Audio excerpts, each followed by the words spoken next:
굉장했었어요.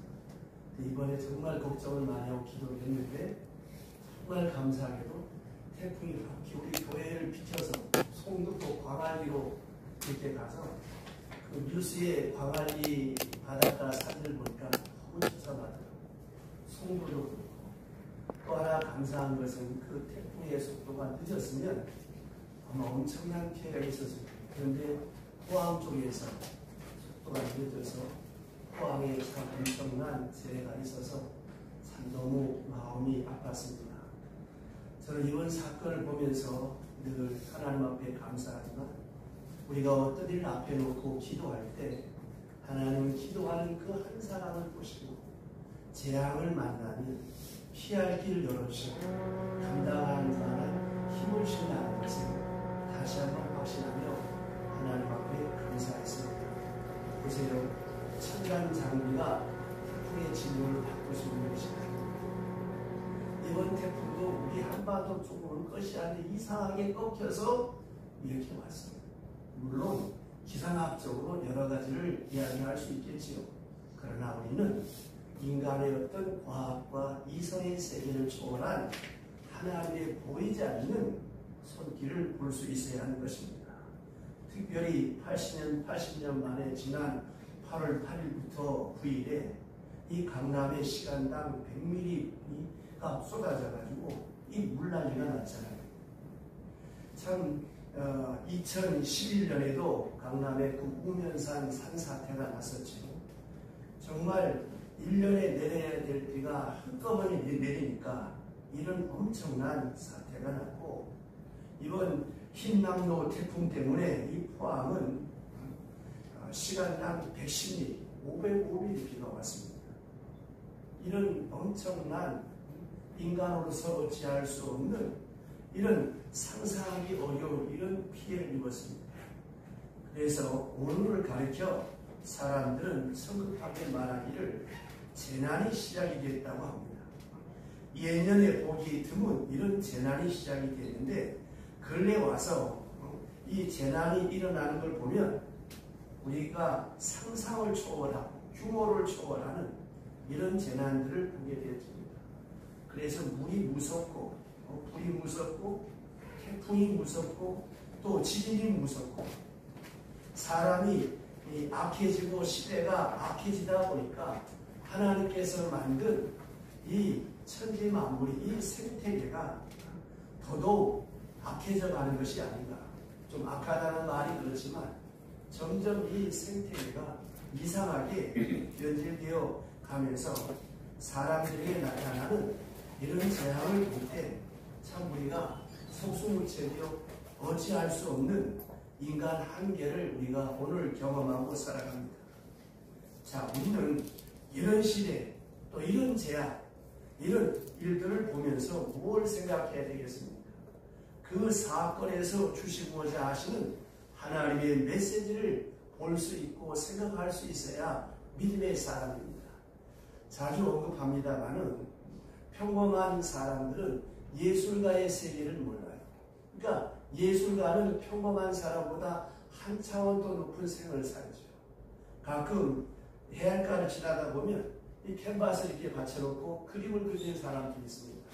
저도 모르게 그 자리에 차를 세우고 이렇게 창을 열고 보다 보면 깜짝 놀라갖고 저를 보니 아유 죄송하다고 그 그림 그리는 모습이 너무 멋있어서 이렇게 결례를 했노라고 제가 그렇게 말하면서 생각하는 것이 뭔가 하면 이 하얀 이 백지에다가 우리가 생각지 못했던 작품을 만들어내잖아요. 또 오선지에다가 우주의 언어라고 하는 음표를 통해서 얼마나 아름다운 곡을 만들어 봅니까? 그러니까 평범한 사람보다 예술가들은 한 차원 더 높은 정신의 세계, 예술의 세계를 산다라고 한다면 돌아가신 이어리언 박사의 말처럼 이제 인간은 이성의 세계를 초월하고 감성의 세계를 초월하여 영성의 세계를 말했던 것처럼 예수 믿는 사람들은 이런 2차원적인 정신의 세계를 초월하여서 영적인 세계를 볼 줄 알아야 이게 예수 믿는 사람들입니다.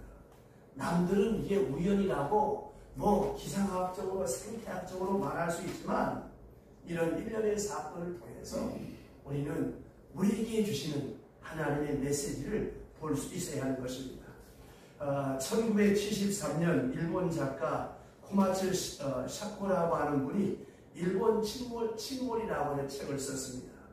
이것이 영화화되어서 그 당시 영화가 2006년에 상영이 되었는데 일본 관객 650만 명이 그 영화를 보았습니다. 그 영화를 보고 일본 열도가 난리가 났습니다. 내용은 이렇습니다. 일본 스루가만에 강도 10도 규모의 지진이 일어났습니다. 거기만 일어난 게 아니라 도쿄와 그리고 저 큐슈 지방까지 동시다발적으로 지진이 일어났습니다. 일본 전 열도가 그냥 이 지진에 휩싸이고 두려움 속에 빠지고 공포에 빠지게 되고 덩달아서 미국의 지진학자가 앞으로 40년 후에는 일본 열도가 바닷속에 침몰할 것이라고 말합니다. 그러니 아주 순식간에 일본은 공포에 빠지죠. 그 영화를 보고 난 일본 사람들에게 어떤 반응이 생겼느냐?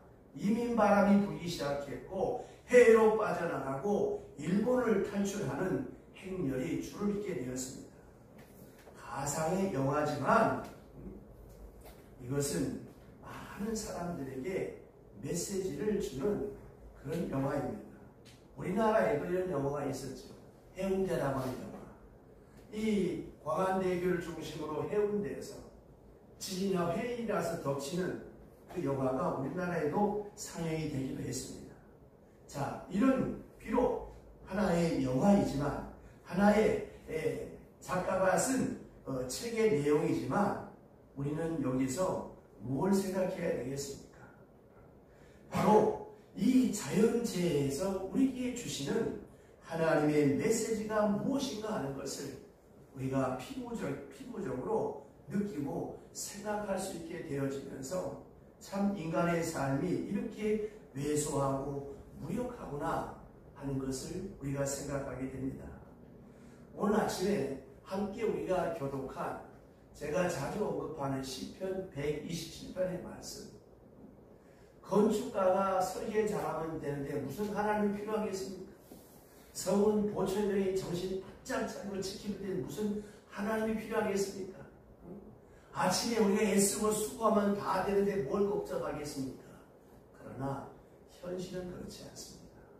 하나님이 함께하지 아니하시면 아무리 설계를 잘해도 아무리 초령의 정신을 바짝 차리고 성을 지켜도 우리 속담에 10사람이 도둑 하나 못 막는다고 했습니다. 여러분 살아보셔서 아시잖아요. 아침부터 밤늦게까지 수고한다고 내 뜻대로 됩니까? 이게 여러분 현실입니다. 이게 인간의 나약함과 무력함입니다. 지금 지구촌은 자연재해로 몸살을 앓고 있습니다. 예전에 없었던 쓰나미 물결이 심심치 않게 일어나고 있어요. 2004년에 아시죠? 인도네시아에서 처음 쓰나미라고 하는 말이 생겨났습니다. 지진으로 말미암아 해일이 덮쳐서 바닷물이 육지로 올라옵니다. 30만 명이 희생을 당했습니다. 상상도 못한 숫자죠.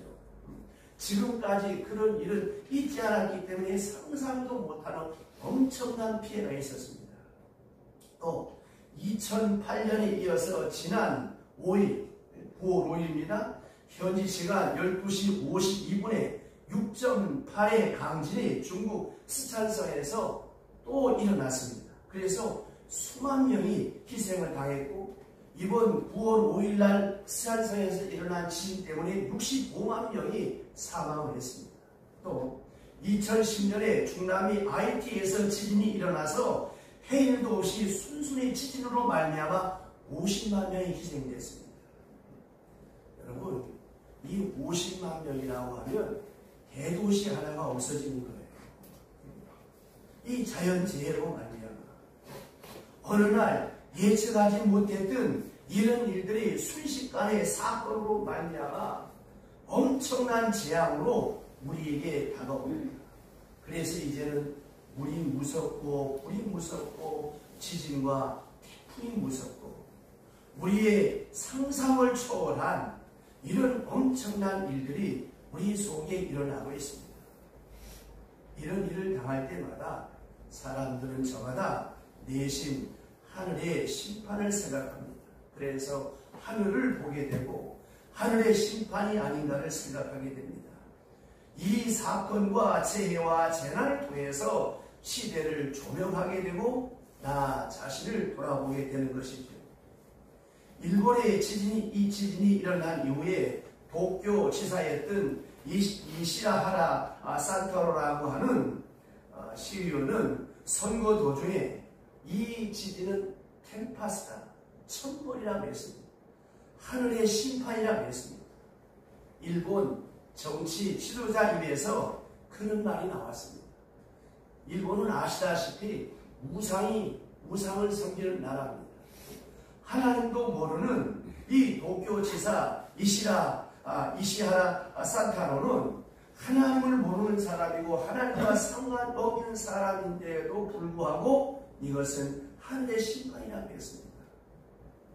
몇 년 전에 미국에 허리케인 카트리나가 있었을 때 폭우로 말미암아 물이 불어나서 이 저수지가 터졌습니다.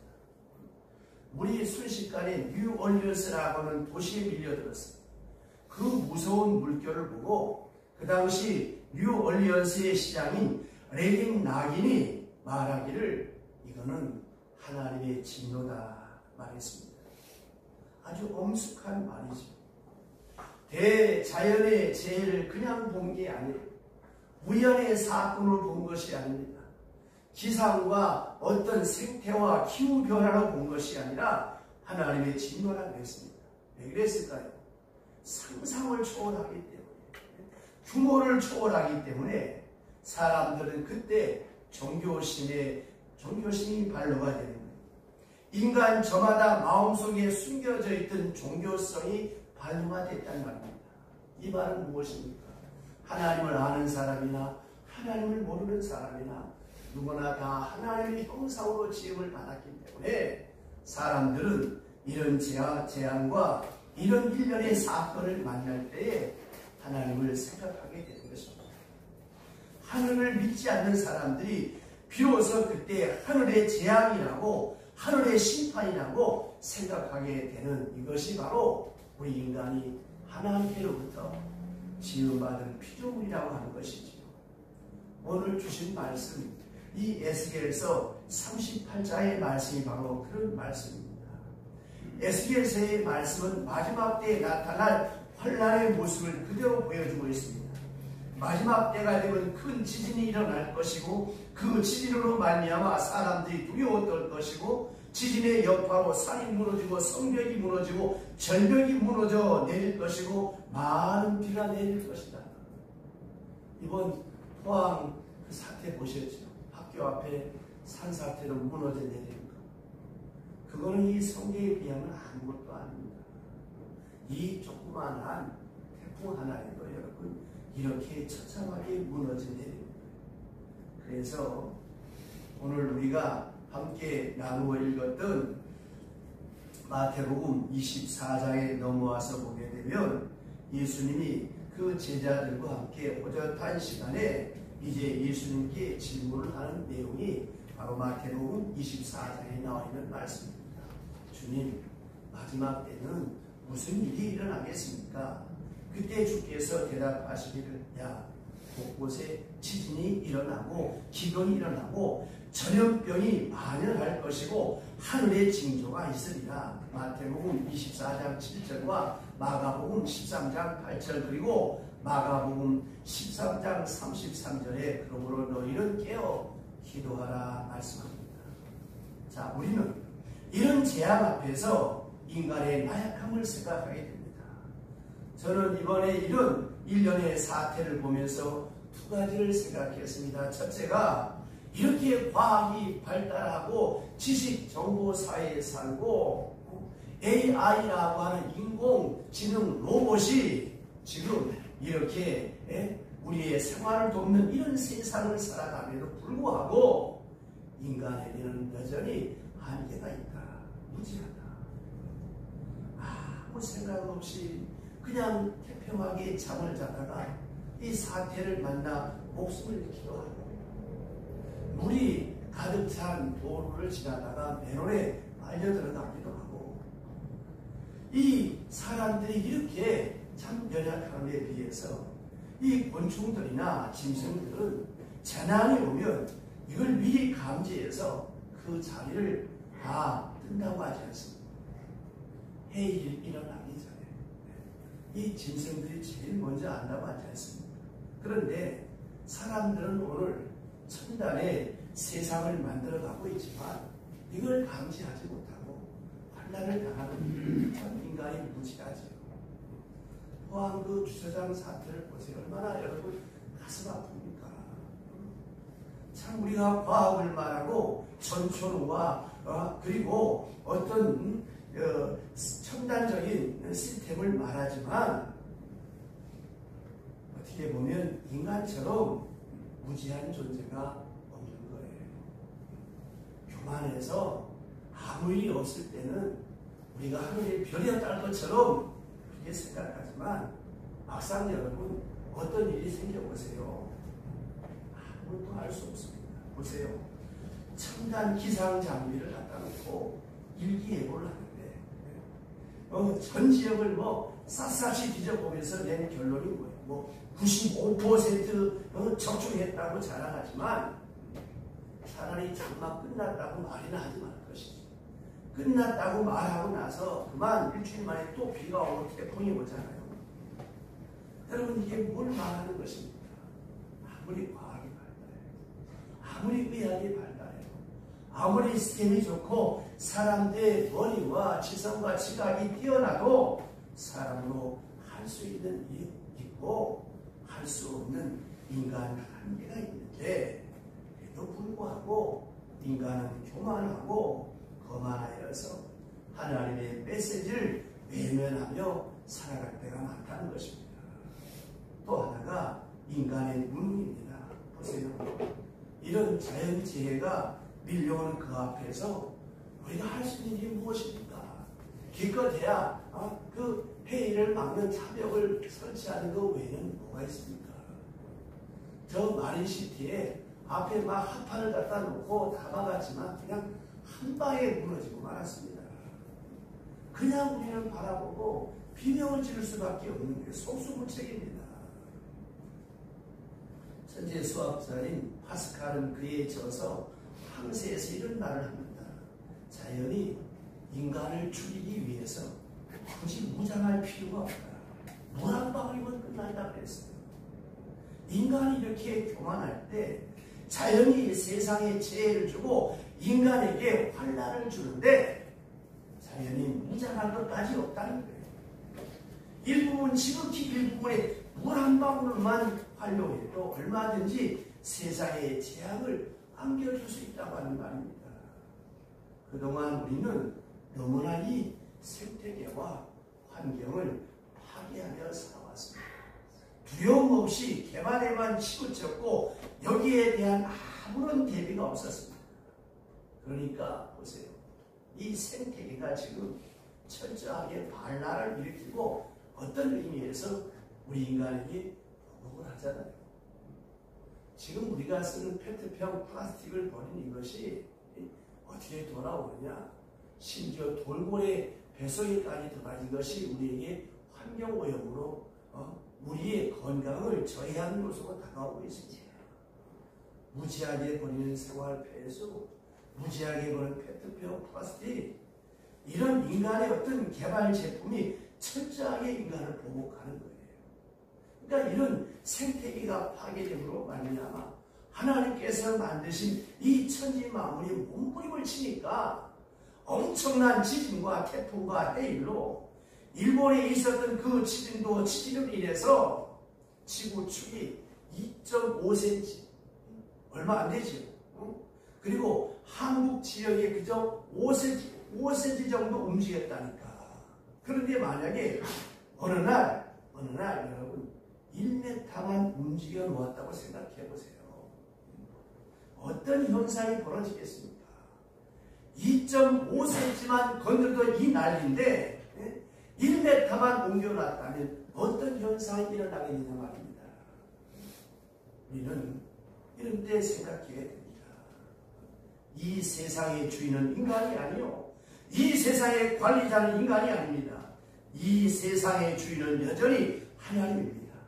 하나님이 이 세상의 주권을 가지시고 운행하고 계시는 거예요. 인간은 그 주권 앞에 겸손해야 하고 두려워해야 하는 것입니다. 왜 두려워 떨어야 되느냐? 하나님이 주관하시기에. 그래서 다윗은 노전에 이런 고백을 하잖아요. 자기의 출신이 전출 출신이 우리로 말하면 흑수저와 같은 이세의 가문의 제일 찌질하고 못난 아들이었는데 내가 어떻게 이스라엘 왕이 되었을까? 그때 그는 고백합니다. 역대상 29장 11절 이하에 인생의 부와 비는 주께로 말미암았고 사람이 크게 되고 강하게 됨이 하나님의 손에 있다. 여러분 그렇습니다. 아무리 공부를 많이 한다고 아무리 머리가 좋다고 해서 인간 입맛대로 되는 것이 아닙니다. 보세요. 우리나라 얼마나 살이 좋습니다. 얼마나 좋은 나라입니다. 하는 짓을 보면 참 마음에 안 들어요. 그러나 하나님이 이 나라를 지키시고 애국가에 있는 것처럼 하나님이 보호하사 우리나라 만세. 그래서 제가 3.1절과 이 8.15에 꼭 마지막에 애국가를 부르는데 옛날 찬송가에는 애국가가 들어있었어요. 이것이 빠졌지만 어쨌든 여러분 우리는 이런 사건 앞에서 엄숙해야 됩니다. 그때 어떤 현상이 나타나는가 하면 하나님이신 이 대자연을 엄숙한 마음을 가지고 책임감을 가지고 관리하는 모습으로 나타나게 되는데 우리는 너무나 하나님께서 아담에게 세상을 만들어 주시고 생육하고 번성하고 땅을 정복하라 잘 관리하라고 한 말씀대로 지켰어야 되는데 너무나 인간 욕심이 발동이 돼서 경시하고 무시했어요. 엄밀히 말하면 이런 재해가 있을 때마다 이게 하나님의 재앙이요 하나님의 심판이라고 하는 것이고 또 이런 일련의 사태가 인간 스스로 만들어 놓은 재앙입니다. 인간이 만들어 놓은 행동에 대해서 그것이 부메랑이 되어서 돌아오는 거예요. 보세요. 바다를 막고 중앙권을 확보하려고 무분별하게 개발하다 보니까 해마다 해운대 쪽과 광안리 쪽에 모래가 계속 각져나가. 모래가 자꾸 쌓여와야 되는데 해마다 엄청난 돈을 들여서 모래다가 퍼붓고 있습니다. 아무리 건축 기술이 발달하고 개발이 능하다고 한들 이런 조류의 흐름 하나도 우리가 우리 마음대로 바꿀 수가 없는 거예요. 무턱대고 산을 깎아서 집을 짓고 하다 보니까 산사태가 나서 이 부메랑이 되어 돌아오잖아요. 하나님의 심판이 아니라 인간의 무책임한 것에 대한 부메랑이 되어서 돌아오는 거예요. 또 불구하고 하나님은 우리 인생을 불쌍히 여기셔서 이것을 회복해 하시는 하나님이십니다. 잘못은 누가 했어요? 우리 인간이 잘못해서 우리에게 조금 경종을 울리기 위해서 그런 재앙과 사건을 보게 하지만 그것으로 끝나는 것이 아니라 그걸 통해서 또한 하나님은 회복해 하신 하나님, 일으키게 하신 하나님입니다. 죽어가는 사람을 살리시는 하나님이시고 파괴하시는 하나님이 아니라 회복해 하신 하나님. 하나님은 이 세상을 지으실 때 아름답게 지으셨고 질서 있게 세우셨어요. 하나님은 그 질서로 세상을 지금까지 운행해 오셨습니다. 비를 내리셔서도 이렇게까지 내리시지 않았어요. 옛날에 어디 이런 비가 있었습니까? 옛날에 어디 바닷물이 육지로 올라오는 법이 없었거든요. 그런데 인간의 무분별한 욕심의 발로가 되어서 개발을 하다 보니까 생태 환경을 변화시키니까 바닷물이 육지로 올라오는 거예요. 인간이 세상을 무책임하게 관리해서 막 파헤치고 오염을 시키니까 이 모든 것이 어떻게 됩니까? 우리에게 재앙으로 돌아올 수밖에 없는 것이 아니겠습니까? 때로 하나님은 이런 자연현상을 통해서 우리를 심판하시기도 하십니다. 정말 그 시대가 하나님 보시기에 추했을 때, 그 시대가 하나님 보시기에 너무 악하였을 때 하나님은 자연을 통해서 심판하셨어요. 그 좋은 예가 여러분 노아 홍수의 사건과 소돔성의 사태를 여러분 생각해 보세요. 얼마나 세상이 악했습니까? 하나님이 물로 쓸어버렸겠습니까? 소돔성이 얼마나 타락했으면 불로 뒤엎었겠습니까? 이렇게 하나님은 천지 만물을 통해서 심판을 하세요. 근데 하나님은 뭐 매번 심판하시고 두들겨 패시는 하나님만은 아니십니다. 오늘 이런 자연 질서를 상실하고 재앙을 당하는 것은 무엇입니까? 우리의 욕망과 탐욕에서 온 것이고 무분별해서 온 것이고 무책임해서 온 것입니다. 우리들이 저지른 것입니다. 여기에 대한 하나님의 심판입니다. 여러분, 심판은 죽어서 심판이 아닙니다. 죽어서도 심판이지만 살아서 심판입니다. 보세요. 우리에게 하나님은 자유의지를 주었어요. 선택의 자유를 주었어요. 내가 오늘 예배할 수도 있고 안 할 수도 있어요. 악을 선택하고 내가 선을 선택할 수 있는 자유가 있습니다. 문제는 그 선택에 대한 책임을 네가 져라. 이게 여러분 하나님의 심판입니다. 보세요. 우리의 짧은 인생살이의 삶을 바로 관리하지 아니하면 우리의 인생이 공고해집니다. 또 하나, 여러분 시작도 좋고 그 프로세스, 그 과정도 좋지만 마지막을 잘 지켜야 됩니다. 잘 살아오다가 마지막에 스타일 부리면 끝나는 거예요. 보세요. 조지 워싱턴 건국의 아버지, 아브라함 링컨 노예 해방의 선언자, 클린턴을 하면 뭐가 생각납니까? 부적절한 사람. 그러니까 우리의 노년도 잘 관리해야 돼요. 주례할 때마다 제가 늘 당부하는 이야기가, 지금은 너희 두 사람이 시작을 한다. 머지않아 엄마가 되고 아빠가 될 것이다. 머지않아 할아버지가 되고 할머니가 될 것이다. 그때 제가 지난주에 말씀드렸던 것처럼 내 자손이 내게 묻거든 뭘 말해야 되겠어요?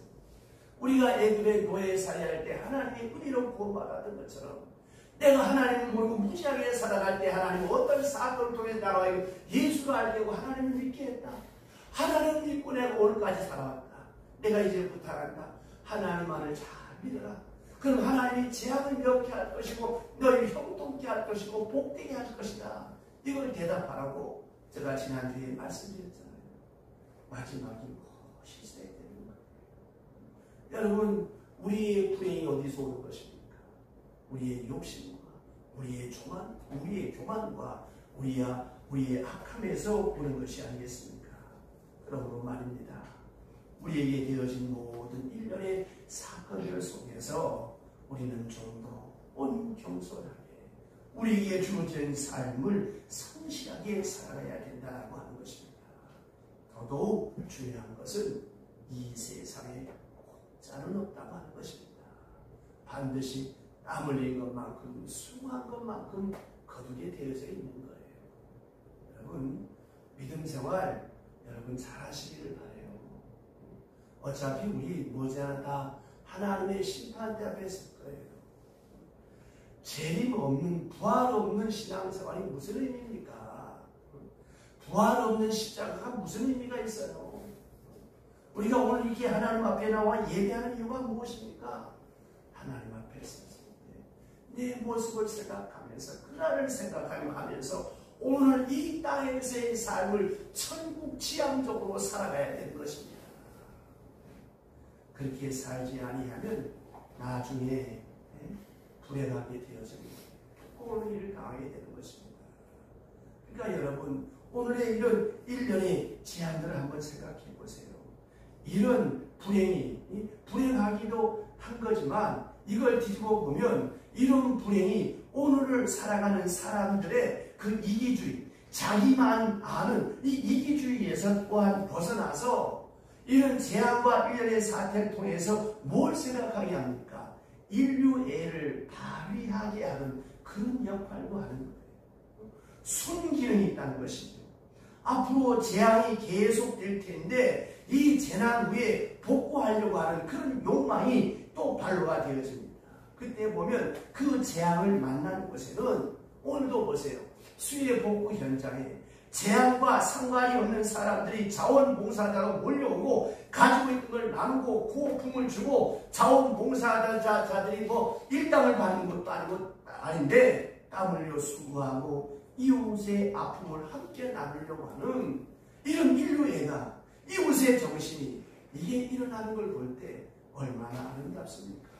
그래서 오늘 이 세상에 이기주의만 있는 것이 아니고 이기주의로 똘똘 뭉쳐있는 그곳에 그런 정신을 발로시켜서 이 세상의 무질서를 회복시키고 이기주의를 타파하게 하고 동포애를 발휘하게 하고 인류애를 발휘하게 하는 그런 은혜가 이 재앙 속에 재난 속에 함께 한다라고 하는 것입니다. 보세요.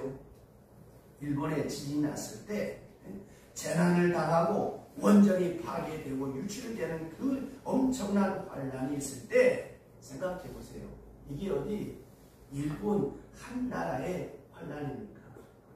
일본 한 나라의 환란이 아니에요.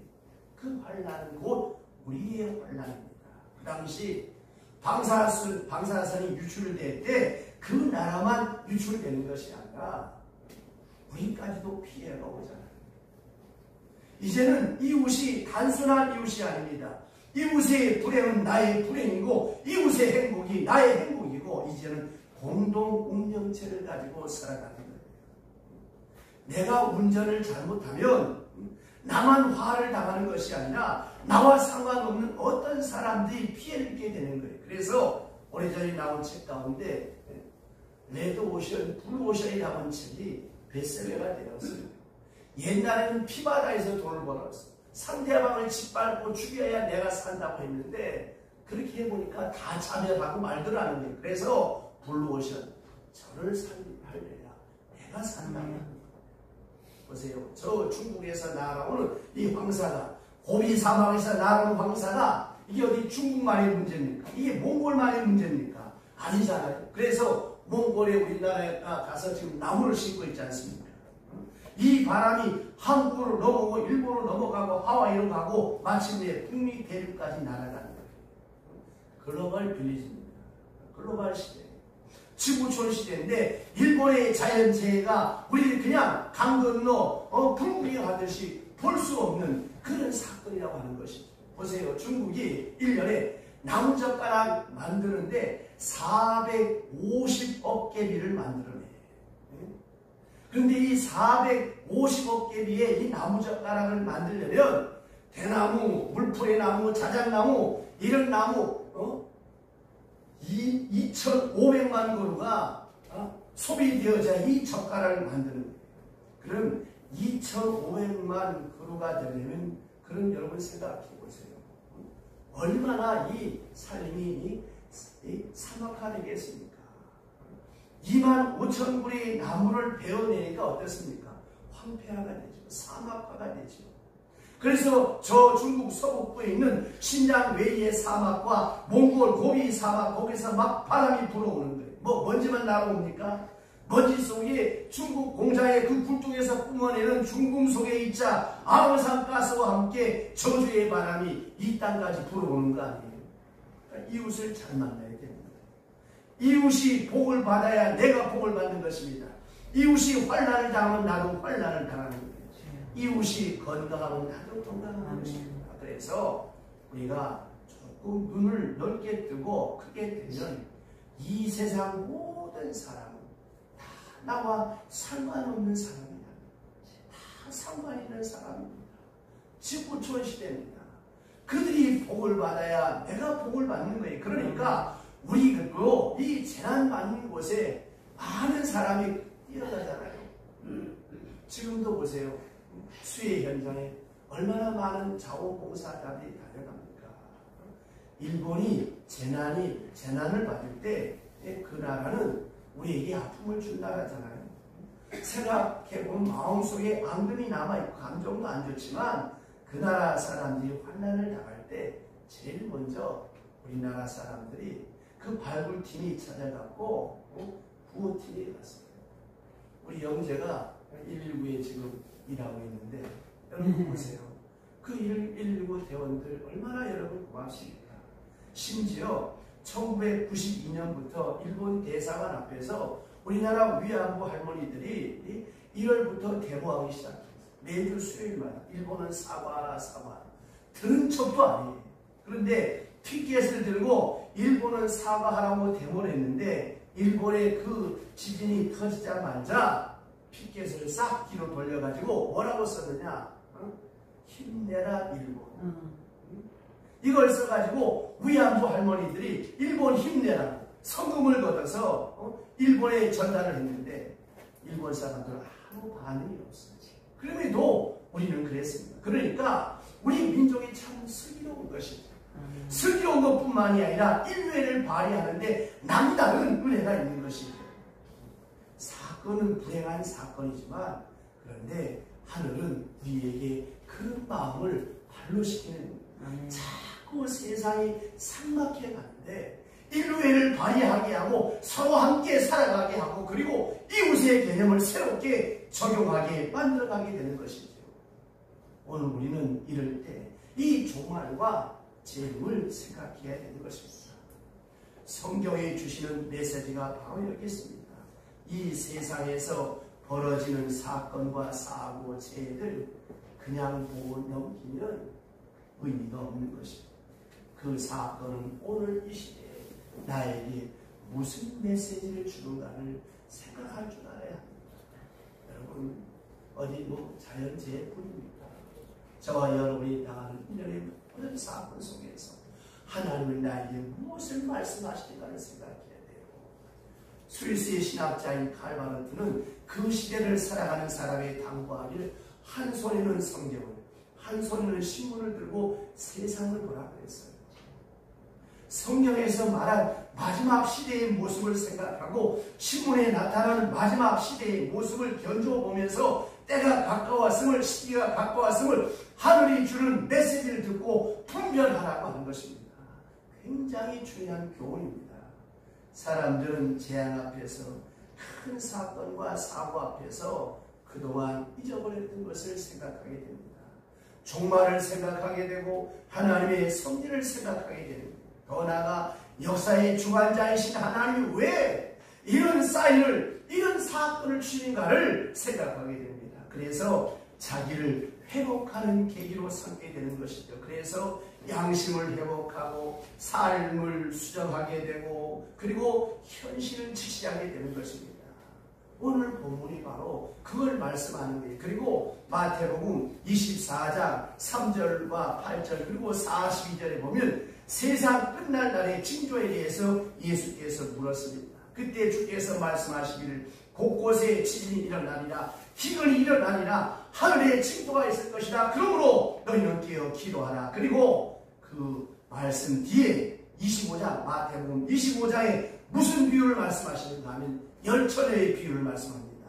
너희는 깨어 기도하라. 그러시고 곧바로 비유를 주시기를 열처녀의 비유를 주시는데 열처녀의 비유는 때를 분간하라고 하는 비유입니다. 신랑이 올 때를 분간하고 깨어있으라고 하는 말씀입니다. 오늘 이 시대를 일깨우는 말씀이고 오늘 이 시대에 우리에게 주는 소중한 교훈이죠. 여러분, 인간의 삶에서 가장 불행한 게 있다라고 한다면 이런 재난을 받는 것이 불행입니다. 그러나 이보다 더 큰 불행이 무엇입니까? 이런 재난과 사건과 아픔을 겪고 받고 잠시 깨닫지만 곧 잃어버린 것이 더 큰 재앙입니다. 하나님은 사건을 통해서 주시고자 하시는 분명한 메시지가 있을 때 그 사건을 잃어버리는 동시에 메시지도 잃어버리기 때문에 어리석어지고 무지해지는 것입니다. 사건을 잊어버리고 메시지를 잊어버리게 되면 어떻게 되겠습니까? 불행을, 환난을, 고초를, 고통을 겪을 수밖에 없는 것이 아니겠습니까? 그러니까 여러분, 우리가 일련의 사건을 보면서 예언서를 손에 들고 살아가는 것이 신앙인의 삶입니다. 예언서의 주제가 무엇입니까? 회복이죠. 잃어버렸던 하나님을 찾아가는 것이고 잘못된 길을 바로 잡는 것이고 이탈했던 궤도를 다시 수용하는 것이고 그래서 그 예언서가 줄기차게 우리에게 요구하는 것이 무엇입니까? 때로는 그 길 위에서 위로부터 재앙이 우리의 생활 속의 재앙이 자유로부터 재해가 주어질 때마다 예언서가 말씀하시는 메시지는 무엇입니까? 우리 자신을 돌아보라는 거예요.